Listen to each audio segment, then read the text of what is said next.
Nous devons parler de 7 vérités difficiles, des vérités que tout enfant adulte a besoin d'entendre de la part de ses parents, mais qui sont rarement dites. Ce ne sont pas des conseils superficiels, ni des phrases d'auto-assistance. Ce sont des réflexions universelles, qui transcendent les cultures et les époques, car elles traitent de la condition humaine dans son essence. Jung nous aide à interpréter ces vérités comme des symboles majeurs de la vie adulte. Ce ne sont pas seulement des expériences individuelles, mais des représentations de l'inconscient collectif. Le père comme archétype de l'ordre, la mère comme archétype de la bienveillance, et les enfants comme éternelle tension entre liberté et dépendance. Ces vérités ne se veulent pas réconfortantes. Au contraire, elles peuvent déranger. Mais ce dérangement est justement le signe qu'elles touchent à quelque chose de réel. La maturité n'est pas faite d'illusions. Elle est faite du courage de regarder ce que nous avons évité pendant des années. Et le plus grand courage qu'un père ou une mère puisse avoir, dans la seconde moitié de leur vie, est de dire clairement ce que leurs enfants ont besoin d'entendre, même s'ils ne le veulent pas. Aujourd'hui, nous allons donner une voix à ce silence. Nous allons dire ce que tant de parents gardent dans leur cœur, mais expriment rarement, non pas comme une plainte, mais comme un héritage. Car au fond, tous les pères et toutes les mères souhaitent laisser à leurs enfants quelque chose de plus important que des biens matériels, l'enseignement qui ne peut naître que de la douleur et de l'expérience. Carl Jung nous rappelle que nous ne devenons pas éclairer en imaginant des figures de lumière, mais en prenant conscience de l'obscurité. Et c'est exactement ce que nous allons faire maintenant. Nous allons éclairer l'obscurité du silence entre les parents et leurs enfants adultes, en révélant les vérités qui restent cachées, mais qui, dites avec fermeté, peuvent transformer non seulement les relations, mais aussi la façon dont nous envisageons la vie. Jung enseignait que l'amour, lorsqu'il est mal compris, peut se transformer en prison. Le mot amour, tant exalté dans les poèmes, les chansons et les discours, est souvent réduit à une monnaie d'échange. Combien d'enfants adultes grandissent en croyant que leurs parents leur doivent tout, du temps, de l'argent, un soutien inconditionnel, des sacrifices sans limite. La logique est cruelle. Ils ont choisi de me mettre au monde. Ils sont donc obligés de vivre pour moi jusqu'à la fin de leur vie. Cette vision, bien que courante, est une profonde erreur qui emprisonne autant les parents que les enfants. La dure réalité est que l'amour ne peut être exigé comme une dette. Il ne s'agit pas d'un compte ouvert, toujours dans le rouge, attendant d'être réglé par des années supplémentaires de sacrifices. Aimer ne signifie pas vivre éternellement au service d'un enfant adulte qui devrait déjà voler de ses propres ailes. Lorsque cela se produit, l'amour cesse d'être une expression de la vie et devient une chaîne invisible. C'est ce que Jung appellerait l'ombre de l'affection, ce qui devrait nourrir, mais qui, mal compris, étouffe. Cette ombre se révèle clairement lorsque l'on observe la dynamique de nombreux foyers. L'enfant adulte, au lieu de remercier, exige. Au lieu de reconnaître, il réclame. Il attend que son père ou sa mère soit toujours disponible, que ce soit pour résoudre des problèmes financiers, pour lui offrir un refuge ou pour soutenir des choix mal planifiés. Ce comportement, à la lumière de la psychologie jungienne, n'est pas seulement de l'ingratitude. C'est un signe de fixation sur l'archétype de l'enfant éternel, le refus inconscient de mûrir, d'assumer des responsabilités, de devenir entier. Et c'est là qu'intervient le courage des parents mûrs. Il faut dire clairement « j'ai donné ce qui était nécessaire.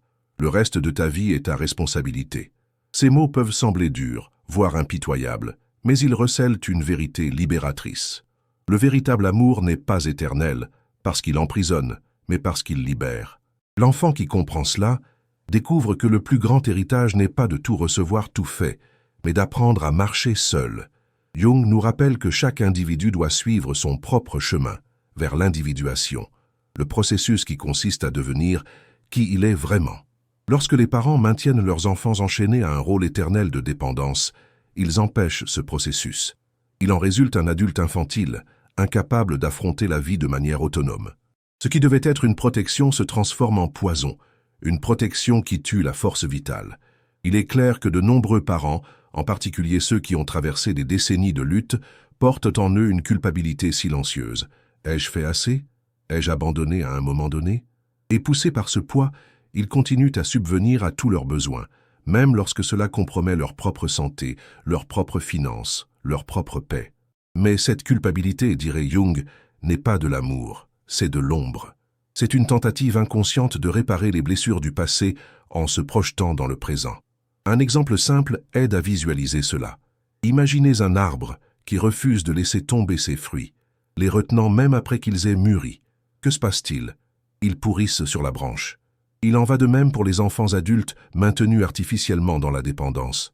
Le fruit ne remplit sa mission que lorsqu'il se détache et trouve son propre sol.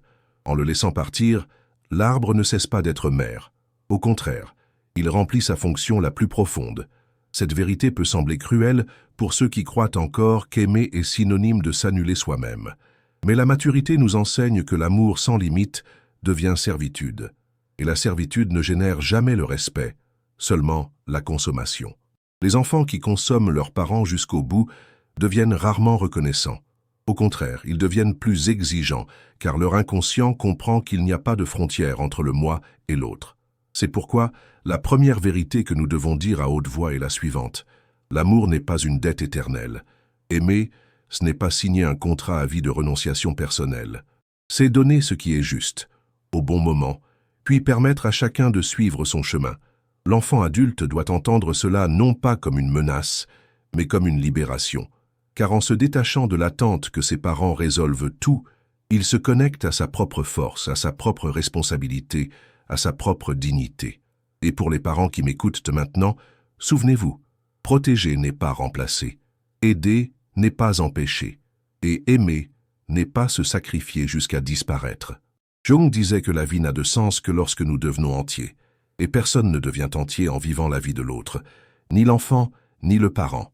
Le véritable amour est celui qui, au lieu d'emprisonner, ouvre les portes. Jung considérait la famille comme la première scène du théâtre humain. C'est là que nous jouons, dès notre plus jeune âge, les rôles fondamentaux de la vie. Autorité, attention, limite, obéissance, affection. Sur cette scène, chaque geste a un poids symbolique bien plus important qu'il n'y paraît. Cependant, l'une des plus grandes illusions que beaucoup de parents nourrissent est de croire que le respect est automatique, garanti uniquement par le lien du sang. On croit que, parce qu'ils sont parents, le respect sera naturel et permanent, mais cela ne fonctionne pas ainsi. Le sang relie biologiquement, mais ne soutient pas psychologiquement. Le respect est une construction, et comme toute construction, il doit être maintenu debout par des attitudes.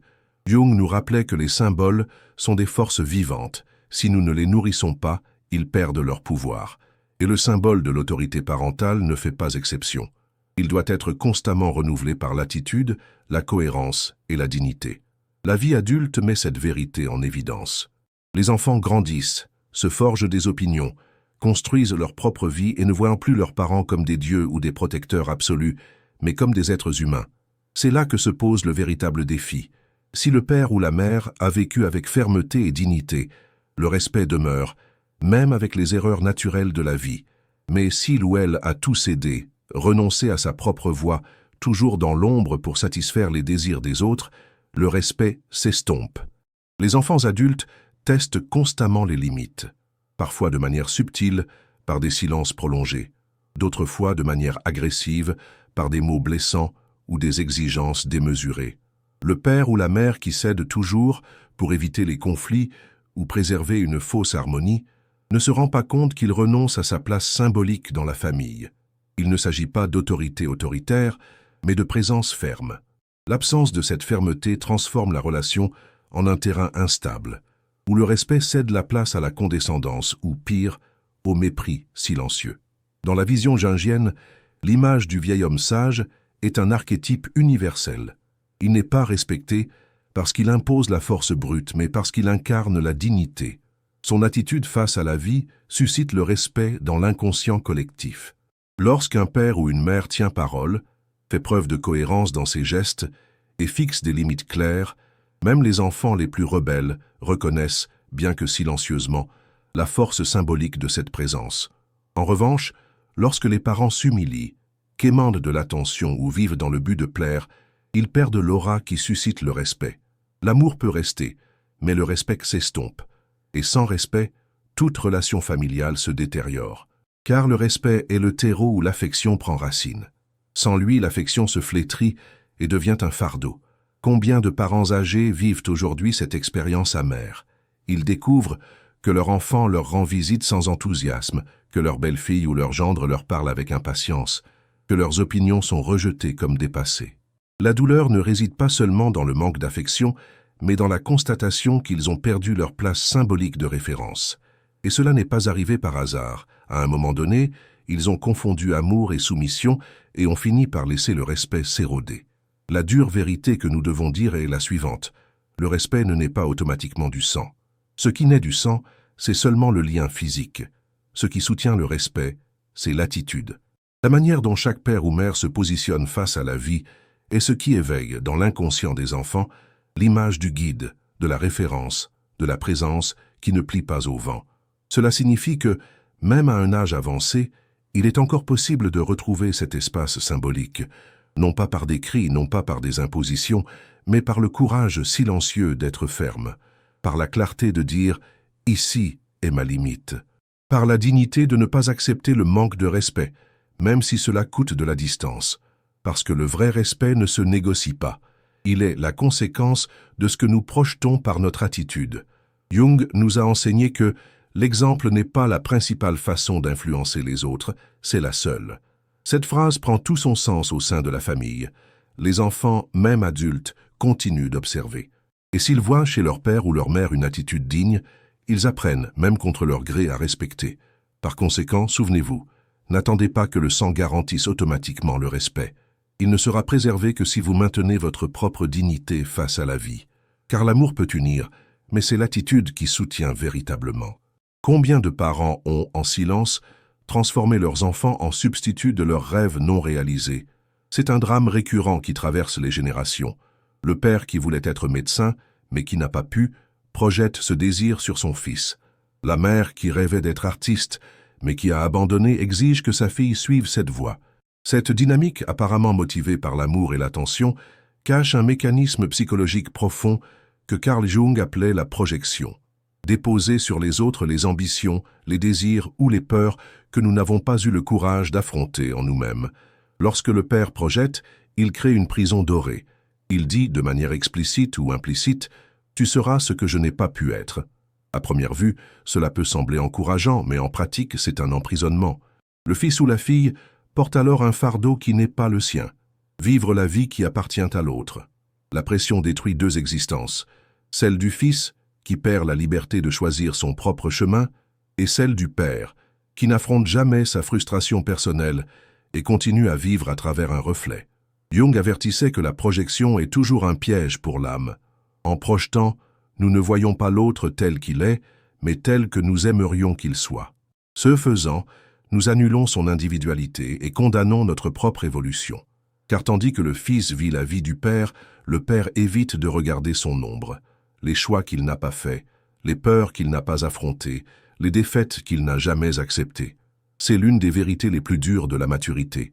Les enfants ne sont pas des projets de vie. Ils ne sont pas venus au monde pour réaliser nos rêves, mais pour construire les leurs. Élever, ce n'est pas modeler à notre image et à notre ressemblance. Élever, c'est lâcher prise. C'est nourrir, guider, soutenir, mais ensuite laisser partir. La plus grande preuve d'amour est de permettre à chacun de suivre son propre chemin, même s'il est différent du nôtre. Mais pourquoi tant de parents tombent-ils dans cette erreur?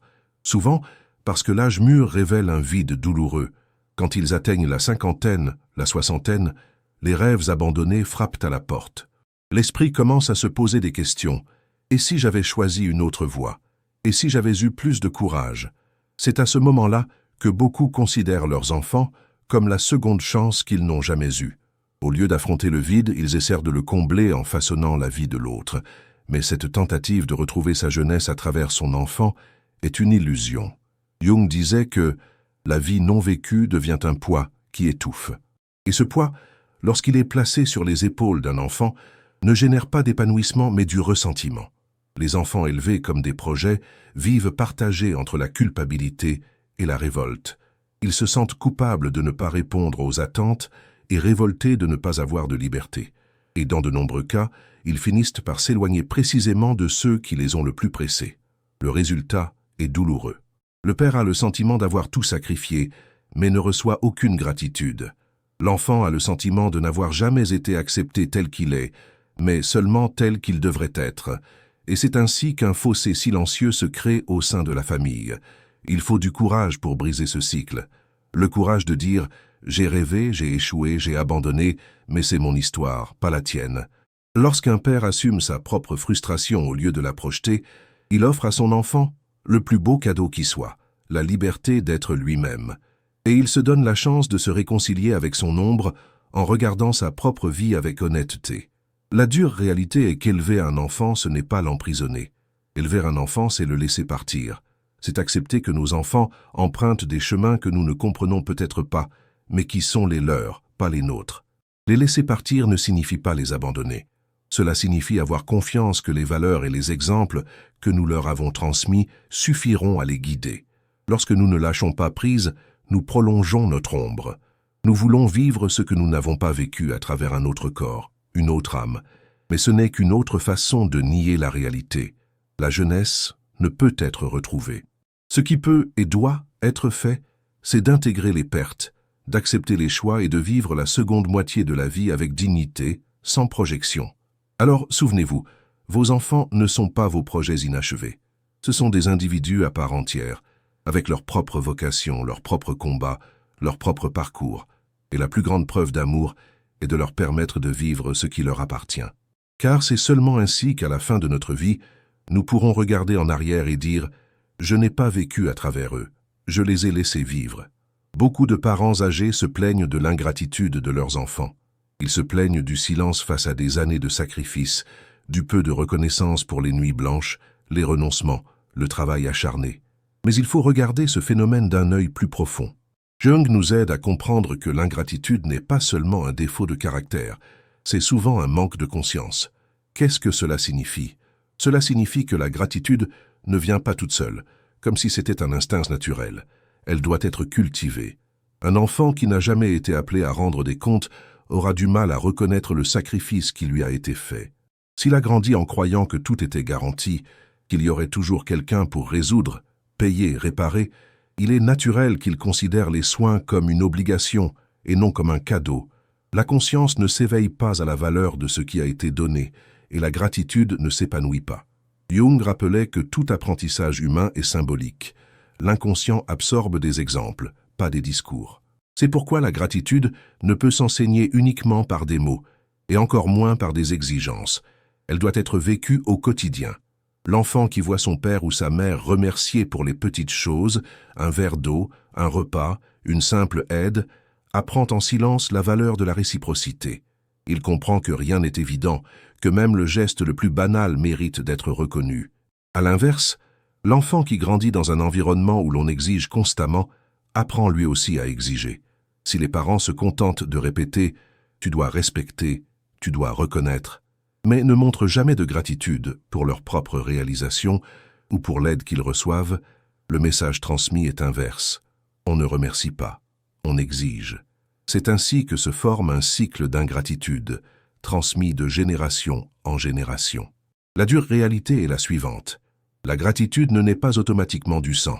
Être père ou mère ne garantit pas que les enfants se sentiront éternellement obligés de reconnaître chaque effort. La gratitude est le fruit d'une conscience éveillée, et elle ne s'épanouit que lorsque le père ou la mère a le courage de montrer que rien n'est donné gratuitement. Cela ne signifie pas leur jeter à la figure tout ce qui a été fait, mais les éduquer dès leur plus jeune âge, afin qu'ils comprennent que chaque geste a une valeur et une conséquence. Prenons un exemple concret.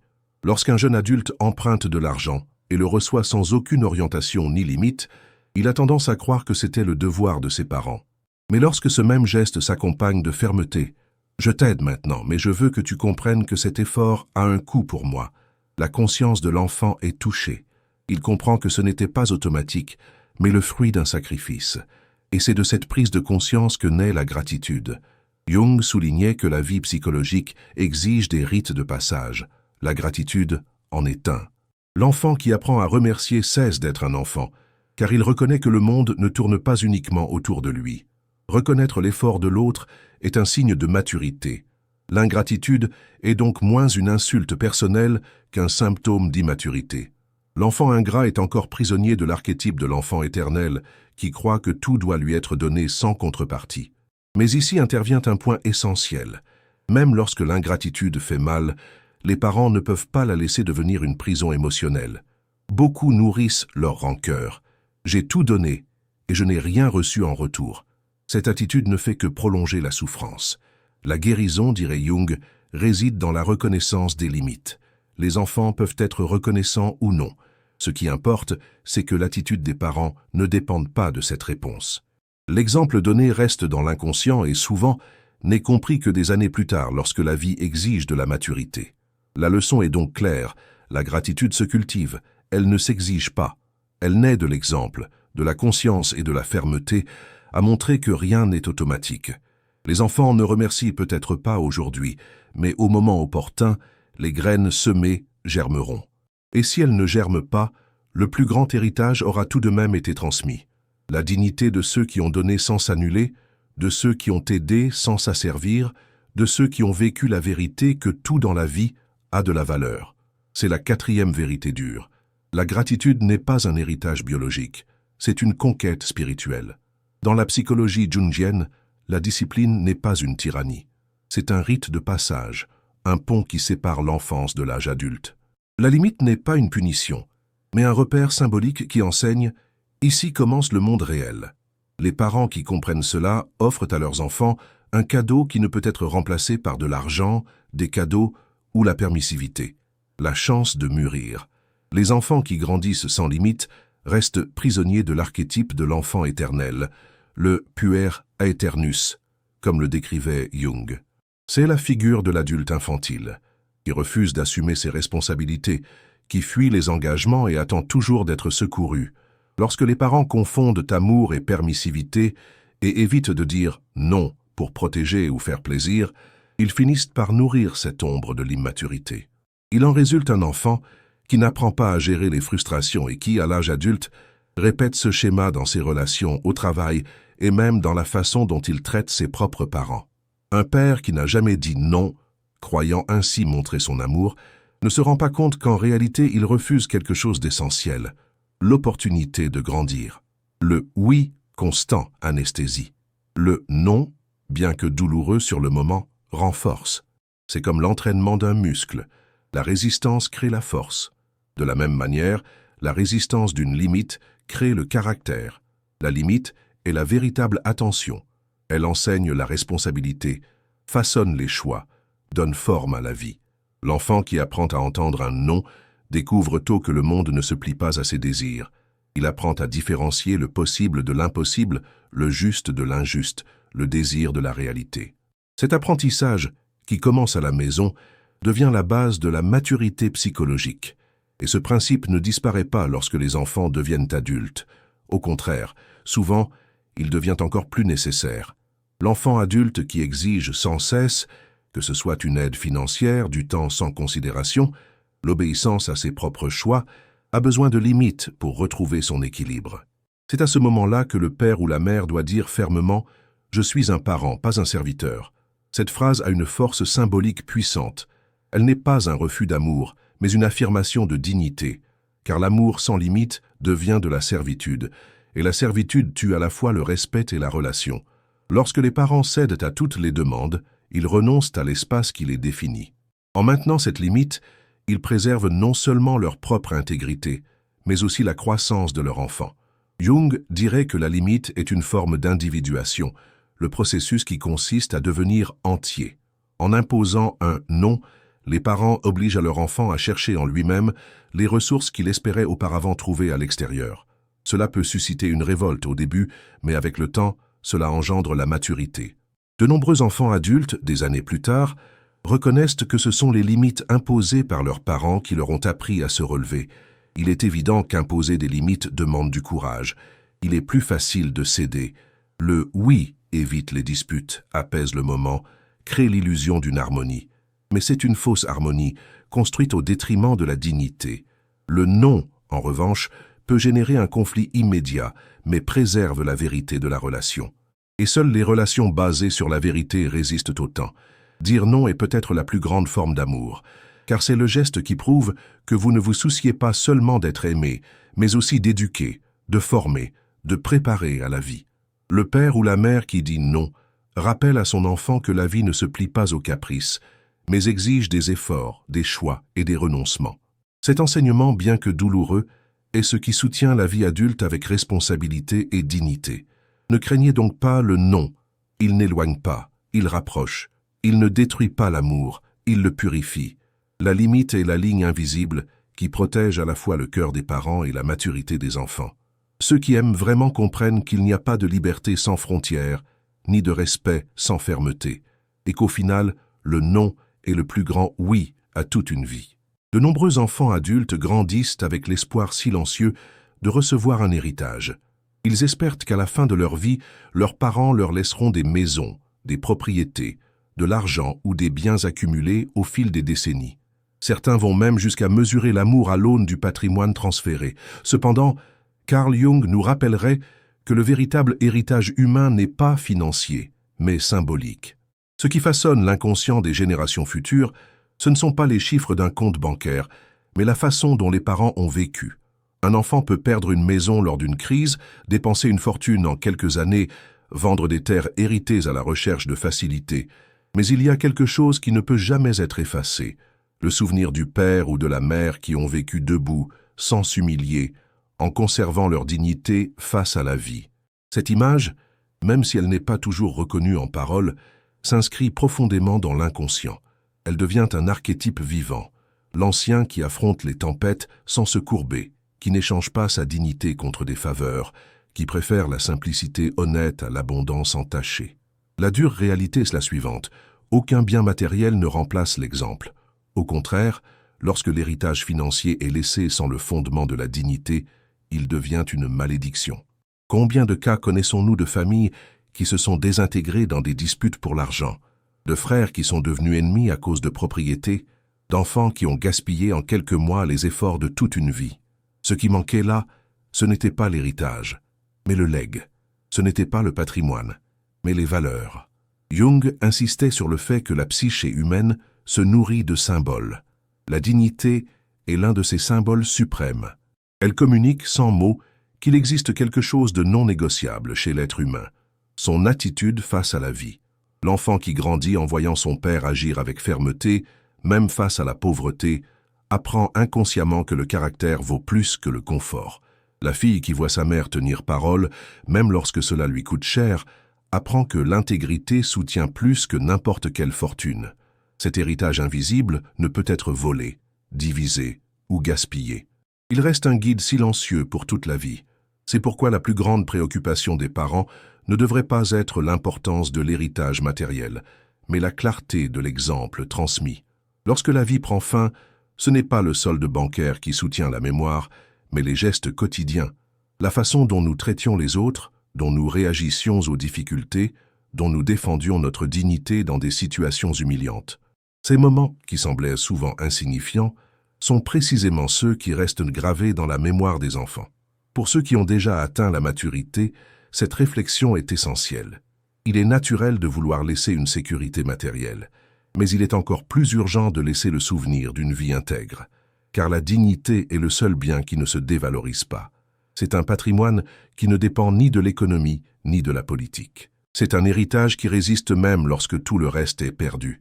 Réfléchissez à la façon dont vous aimeriez qu'on se souvienne de vous, comme quelqu'un qui a accumulé des biens, mais qui s'est plié à tous pour les conserver, ou comme quelqu'un qui n'a peut-être pas laissé de richesse, mais qui n'a jamais vendu son âme. Jung disait que l'homme qui regarde vers l'extérieur rêve, celui qui regarde vers l'intérieur s'éveille. L'héritage de la dignité naît de cet éveil, lorsque nous comprenons que notre véritable richesse ne se trouve pas à l'extérieur, mais à l'intérieur, dans la façon dont nous vivons chaque choix. La dure réalité est qu'au final, vos enfants ne se souviendront pas seulement de ce qu'ils ont reçu, mais aussi de qui vous étiez. Ce qui leur donnera de la force dans les moments difficiles, ce ne sera pas la valeur d'un héritage, mais le souvenir de votre courage, de votre attitude et de votre dignité. C'est le seul héritage que personne ne peut détruire. Vivez donc de telle manière que, lorsque la vie arrivera à son dernier acte, vos enfants puissent dire « Il ne nous a pas seulement laissé des biens, il nous a laissé un exemple. » Car il n'y a pas de plus grand héritage que la dignité. Jung parlait de l'individuation comme d'un processus de séparation pour devenir entier. Ce principe, qui décrit le parcours psychologique de l'individu vers l'autonomie et la plénitude, s'applique également aux relations familiales. Il n'y a pas de croissance sans distance. Il n'y a pas de maturation sans l'expérience douloureuse du lâcher-prise. Et cela vaut non seulement pour les enfants qui doivent se détacher de leurs parents, mais aussi pour les parents qui doivent apprendre à ne pas mendier leur présence. À maturité, beaucoup se trouvent confrontés à un dilemme angoissant. Des enfants qui ne leur rendent pas souvent visite, des appels téléphoniques qui ne viennent pas, des messages qui restent rarement sans réponse. Le cœur paternel ou maternel ressent la douleur du vide et réagit souvent avec désespoir. Il implore l'attention, force les rencontres, accepte les miettes d'affection. Mais cette voix, aussi compréhensible soit-elle, ne fait qu'aggraver la blessure. Car l'amour ne fleurit jamais là où il y a mendicité. La distance, lorsqu'elle est nécessaire, éduque également. Elle enseigne une leçon silencieuse et puissante. Les liens ne sont pas une obligation, mais un choix. Être présent est un acte de liberté, pas un devoir. Et si l'enfant adulte ne choisit pas d'être présent, il appartient au père ou à la mère de choisir quelque chose d'encore plus précieux, préserver sa propre dignité. C'est un geste de courage, car il défie un instinct profond. Les parents souhaitent la proximité, ils souhaitent sentir qu'ils ont encore de l'importance. Mais lorsque cette présence n'est pas au rendez-vous, accepter l'éloignement peut être la seule façon de maintenir une relation d'égalité. La dignité, dans ce contexte, vaut plus que n'importe quelle rencontre forcée. Le silence peut enseigner plus que 1000 sermons. L'absence, dans certaines circonstances, est plus pédagogique que l'insistance. Lorsque l'enfant se rend compte que ses parents ne sont pas prêts à mendier, qu'ils ne vont pas supplier, il commence à réfléchir à sa propre attitude. Le vide qu'il laisse devient un miroir, lui montrant que ses choix ont des conséquences. Et c'est souvent dans ce vide que la conscience s'éveille. Jung disait que rien n'est plus transformateur que d'être confronté à sa propre ombre. Dans ce sens, l'éloignement est une façon d'exposer l'enfant à l'ombre de sa négligence. Ce n'est pas de la vengeance, ce n'est pas de la manipulation. C'est simplement laisser le silence révéler ce que les mots ne peuvent pas exprimer. L'enfant qui mûrit comprendra un jour que l'affection n'est pas éternelle, que ses parents ne seront pas toujours là à l'attendre, et que l'occasion de montrer son amour a aussi une durée limitée. Cela ne signifie pas froideur ou rejet, cela signifie maturité. Cela signifie comprendre que l'amour des parents ne se mesure pas au nombre de visites, mais à la qualité de leur présence lorsqu'elle a lieu. Et surtout, cela signifie se libérer de l'illusion que pour être aimé, il faut supplier. Le véritable amour ne se demande pas, il s'offre. Les parents qui comprennent cette vérité découvrent une nouvelle façon de vivre leur vieillesse. Au lieu de dépendre de la présence constante de leurs enfants, ils trouvent d'autres sources de sens. Amitié, activité, spiritualité, silence intérieur. Ils découvrent que la vie continue, même sans une maison pleine. Et, paradoxalement, cette attitude plus libre et indépendante tend à attirer à nouveau les enfants, car la relation cesse d'être un fardeau et devient un choix. La dure réalité est que l'éloignement éduque également. Il montre qu'il n'y a pas d'amour véritable lorsqu'il y a obligation. Il préserve la dignité des parents, les empêchant de devenir des otages émotionnels. Et il offre aux enfants la possibilité de mûrir, de comprendre que les liens exigent de la réciprocité. Au fond, l'absence n'est qu'une autre facette de l'amour. C'est l'amour qui refuse de s'humilier, qui préfère enseigner par l'exemple du silence plutôt que par l'insistance vide de sens. C'est l'amour qui comprend que chacun doit trouver son propre chemin, même si ce chemin passe par la distance. Donc, si vous avez l'impression de mendier une présence, rappelez-vous, il y a des moments où s'éloigner est le choix le plus sage, non par rancœur mais par respect pour vous-même, parce que la dignité est aussi un héritage et que même dans le silence nous pouvons enseigner. Au cours de cette réflexion, nous avons revisité 7 vérités que Jung nous aiderait à éclairer. L'amour n'est pas une dette, le respect est une attitude, les enfants ne sont pas des projets, la gratitude doit être cultivée, les limites sont de l'amour, la dignité est un héritage, et l'éloignement éduque aussi. Ce ne sont pas des leçons faciles, ce sont des vérités difficiles. Mais la maturité n'est pas faite pour la facilité, mais pour la profondeur. Carl Jung disait que la seconde moitié de la vie n'est pas consacrée à l'accumulation mais à l'intégration. La jeunesse recherche les conquêtes, les biens, la reconnaissance, l'expansion. La maturité, quant à elle, exige un autre courage, celui d'intégrer les expériences vécues, d'accepter les ombres, de reconnaître les limites et surtout de transmettre un héritage qui dépasse le matériel. Intégrer signifie regarder en arrière sans crainte, dire ce qui doit être dit et vivre sans mendier ce qui ne peut être donné. Ce qui reste, en fin de compte, ce ne sont pas les factures payées, les discussions gagnées ou les petites victoires quotidiennes. Ce qui reste, c'est l'image symbolique que nous laissons dans le cœur de nos enfants, le souvenir de qui nous avons été face à la vie. C'est ce que Jung appelait l'héritage archétypal, ce qui s'inscrit dans l'inconscient collectif et continue d'influencer même après notre départ. L'héritage invisible que nous laissons à nos enfants est celui-ci, le courage d'être nous-mêmes, même lorsque cela signifie dire des mots qu'ils ne veulent pas entendre. C'est l'exemple de la dignité face à l'ingratitude. C'est la fermeté d'enseigner avec des limites. C'est la sagesse de les laisser partir pour qu'ils grandissent. C'est le silence mûr de ceux qui ne quémandent pas d'amour, mais restent ouverts à une véritable réconciliation. Il n'y a pas d'âge où cela cesse d'être nécessaire. À 50, 60, 70 ans, nous sommes toujours appelés à éduquer. Non plus avec des leçons scolaires ou des règles de la maison, mais avec des attitudes, des choix et des gestes qui révèlent qui nous sommes vraiment. Et souvent, la leçon la plus puissante est précisément celle qui exige le renoncement. Dire non quand il serait plus facile de céder, garder sa dignité quand il serait plus confortable de s'incliner, accepter l'éloignement quand l'âme réclame la proximité. Ces 7 vérités sont dures parce qu'elles confrontent notre plus grande fragilité, la peur de perdre l'amour de nos enfants. Mais Jung nous rappelle que le véritable amour ne peut être perdu. Il peut être déformé, il peut être nié, il peut se cacher derrière des conflits et des silences, mais il reste au fond comme un fil invisible qui unit les générations.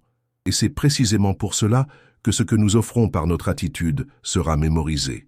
Peut-être pas maintenant, peut-être pas avec des mots, mais un jour, face à une difficulté, vos enfants se souviendront de votre fermeté. Un jour, lorsqu'ils devront faire des choix, ils se souviendront de votre dignité. Et lorsque la vie leur demandera de faire preuve de maturité, les vérités que vous avez eu le courage de dire résonneront en eux. C'est là un héritage invisible, silencieux, mais éternel. Pour conclure, la réflexion que nous vous laissons est simple et en même temps profonde. La vie ne se mesure pas à ce que nous accumulons, mais à ce que nous transmettons par l'exemple. Et le plus grand exemple que nous pouvons offrir est le courage d'être fidèles à nous-mêmes. Jung disait que celui qui regarde vers l'extérieur rêve, celui qui regarde vers l'intérieur s'éveille.